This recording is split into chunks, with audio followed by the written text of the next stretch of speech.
Hey guys, today we'll be replacing the left brake lamp on a Mercedes ML350. It's 2013. So if you have this issue, you probably saw this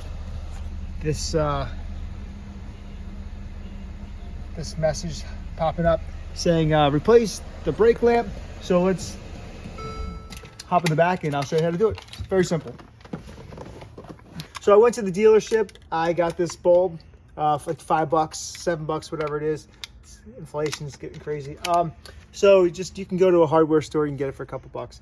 But you're gonna do it from the back. You're not gonna take this off, you're just gonna do it from the back. So you pop this panel off.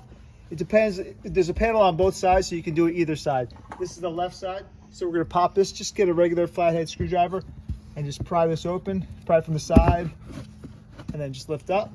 That comes out.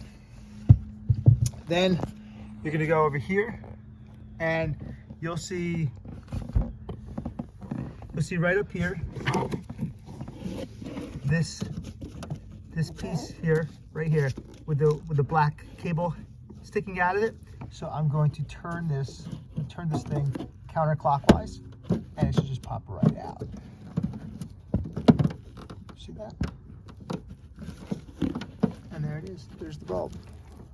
Take this bulb out, and you see that it was blown. So I unwrap the bulb. I use a glove so I don't get any oil on the bulb, and heat it up and then it'll break. Put it back in here, turn it clockwise, then put it back into the hole here. Very simple.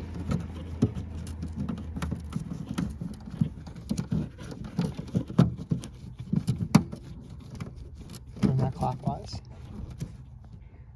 Perfect. Now we'll just put the panel cover back on.